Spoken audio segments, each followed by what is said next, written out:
ত্রয়োদশ জাতীয় সংসদ নির্বাচন উপলক্ষে নোয়াখালী ৪ সদর সুবর্ণচর আসনে বাংলাদেশ জাতীয়তাবাদী দল বিএনপির মনোনীত সংসদ সদস্য প্রার্থী আলহাজ মোহাম্মদ শাহজাহানের নির্বাচনী প্রচারণায় নারী সমাবেশ অনুষ্ঠিত হয়েছে। রোববার বিকেলে সদর উপজেলার ১ নং চরমটুয়া ইউনিয়নের ৮ নং ওয়ার্ড ব্রহ্মপুরের শাহজাহান মাঝির বাড়িতে এই সমাবেশ অনুষ্ঠিত হয়।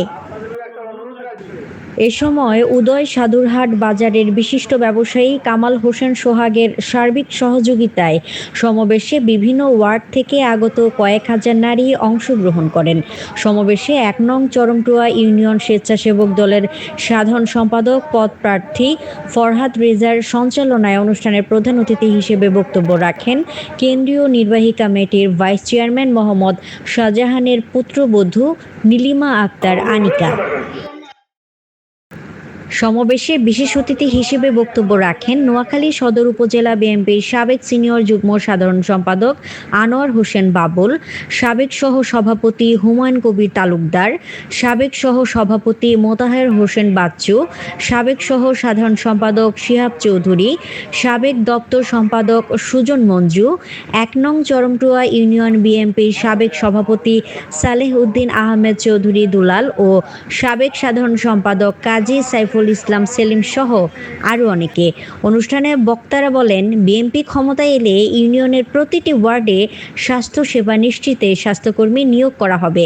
দরিদ্র পরিবারগুলোকে ফ্যামিলি কার্ড প্রদান করা হবে। এছাড়াও এলাকার রাস্তাঘাট, স্কুল, কলেজ ও অবকাঠামোর গুণগত উন্নয়ন হবে। তাই আগামী ১২ই ফেব্রুয়ারি ধানের শীষ প্রতীকে মূল্যবান ভোট প্রয়োগ করে বিএনপিকে ক্ষমতায় আনার আহ্বান জানান তারা।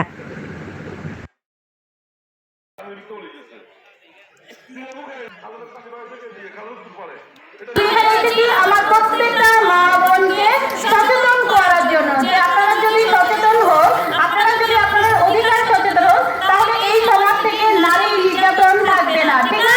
আপনারা চান না এই সমাজে যাতে নারীদেরকে কেউ যৌতুকের নামে নির্যাতন না করে। সেজন্য যতটুকু ব্যবস্থা গ্রহণ করার দরকার আমার শ্বশুর মোহাম্মদ শাহজাহান সাহেব করবেন। আমাদের এই সমাজ থেকে যত ধরনের অপসংস্কৃতি আছে সেগুলো আমরা দূর করে দেব।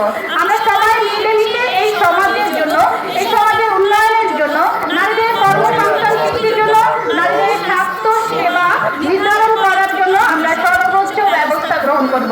আমাদের এখানে আমরা দেখেছি মাদকাসক্ত আছে না, এই মাদকাসক্ত থেকে আমাদের যুব সমাজকে বের করে আনতে হবে। সেজন্য আমাদেরকে ভূমিকা রাখতে হবে। আমরা মায়েদেরকে সচেতন হইতে হবে। কিশোর গ্যাং নামে একটি গ্যাং তৈরি হয়েছে না, এটা বিগত 18 বছর ছিল না। আমরা চাই আমাদের সন্তানরা, আমাদের কিশোররা লেখাপড়া করবে, এই সমাজের উন্নয়নে তারা ভূমিকা রাখবে।